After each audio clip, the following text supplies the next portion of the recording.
বলছিলাম, বলে গেছেন যদি আপনারা ভালো করে বোঝার চেষ্টা করবেন। বাজান গো আমার, এই জাহান্নামের কঠিন জায়গা, ওই জাহান্নামের আগুন সহ্য করার ক্ষমতা আপনার আমার নাই।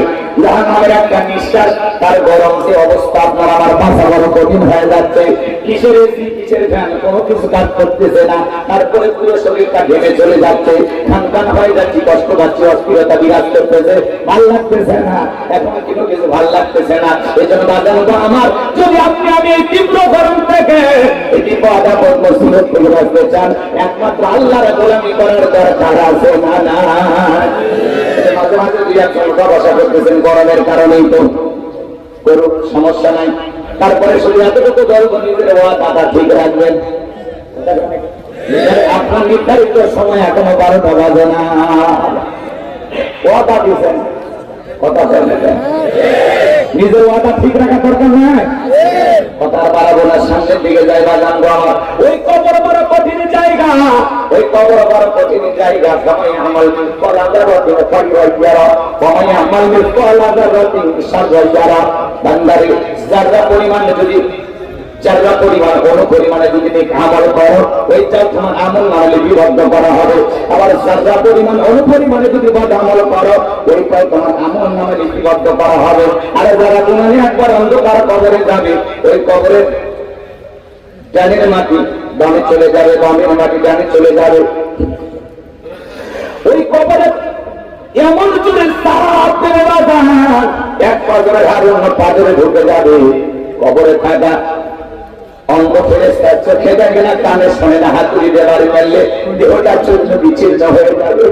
কবরে থাকা বিষাক্ত সাপ একবার যদি সকল বারে পা থেকে মাথা পর্যন্ত বিশ্বের যন্ত্রণা, দেহটা ছটফট করবে, যন্ত্রণা সহ্য করা যাবে না। কবরে কিন্তু জায়গা ভালো না।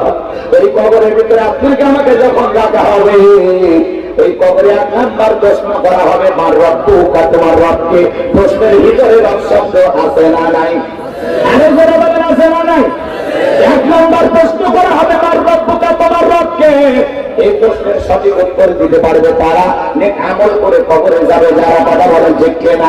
নবীর প্রিয় সাহাবী হযরত ওসমান রাদিয়াল্লাহু তাআলা কবর থেকে অঝরে চোখের পানি ছেড়ে দিয়ে কান্না করতেন। সাহাবায়ে কেরাম জিজ্ঞাসা করে, ভাই ওসমান, আপনি কেন কবর থেকে কান্না করেন?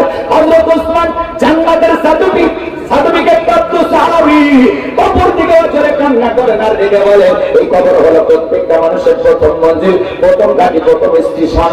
এই কবরে 3টা প্রশ্ন করা হবে, যে সঠিক উত্তর দিতে পারবে তার বিধান ফুলসিরাতে কোনো টেনশন নাই, যে উত্তর দিতে পারবে না তার বাঁচার কোনো উপায় নাই। তাহলে কবরের 1 নাম্বার প্রশ্ন, মার রব্বুকা, প্রশ্নের ভিতরে রব শব্দ আছে না নাই?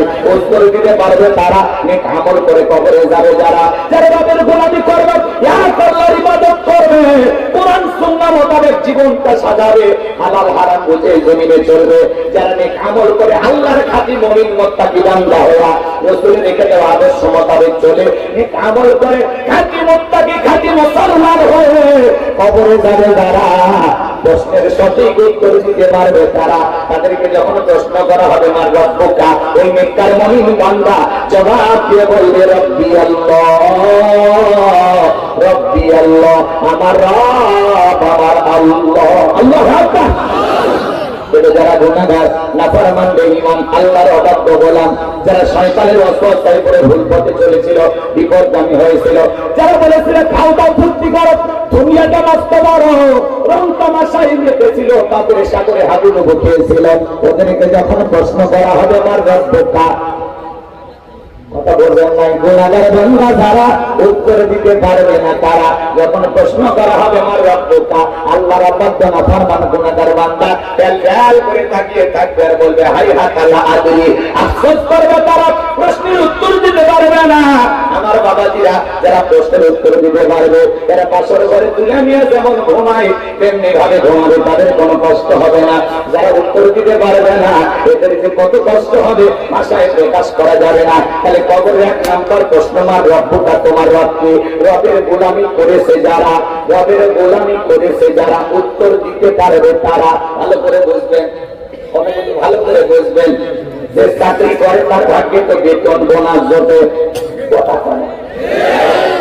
যে চাকরি করে তার ভাগ্যে তো বেতন বোনাস জোটে, আর যে চাকরি করে সে অফিস সেশনে বসের নামও জানে।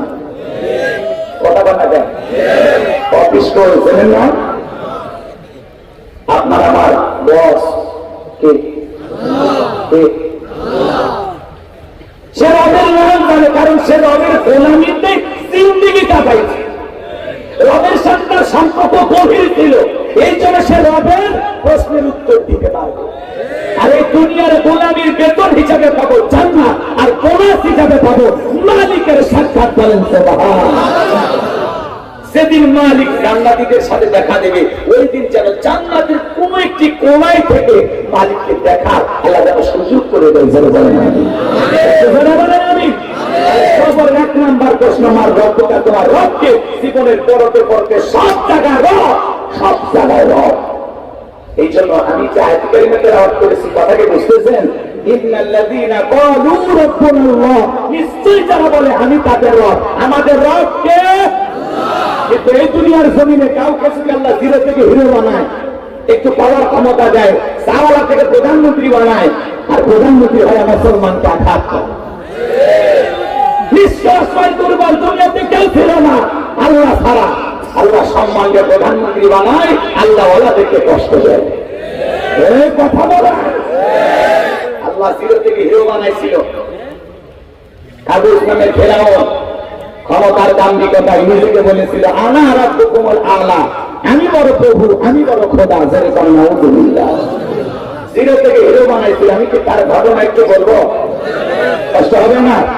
একটু ধৈর্য ধরেন, তাহলে বুঝতে পারবেন। খাতে খাপ মমতাজের ওয়াজ। একটা তাকবীর, লিল্লাহি তাকবীর।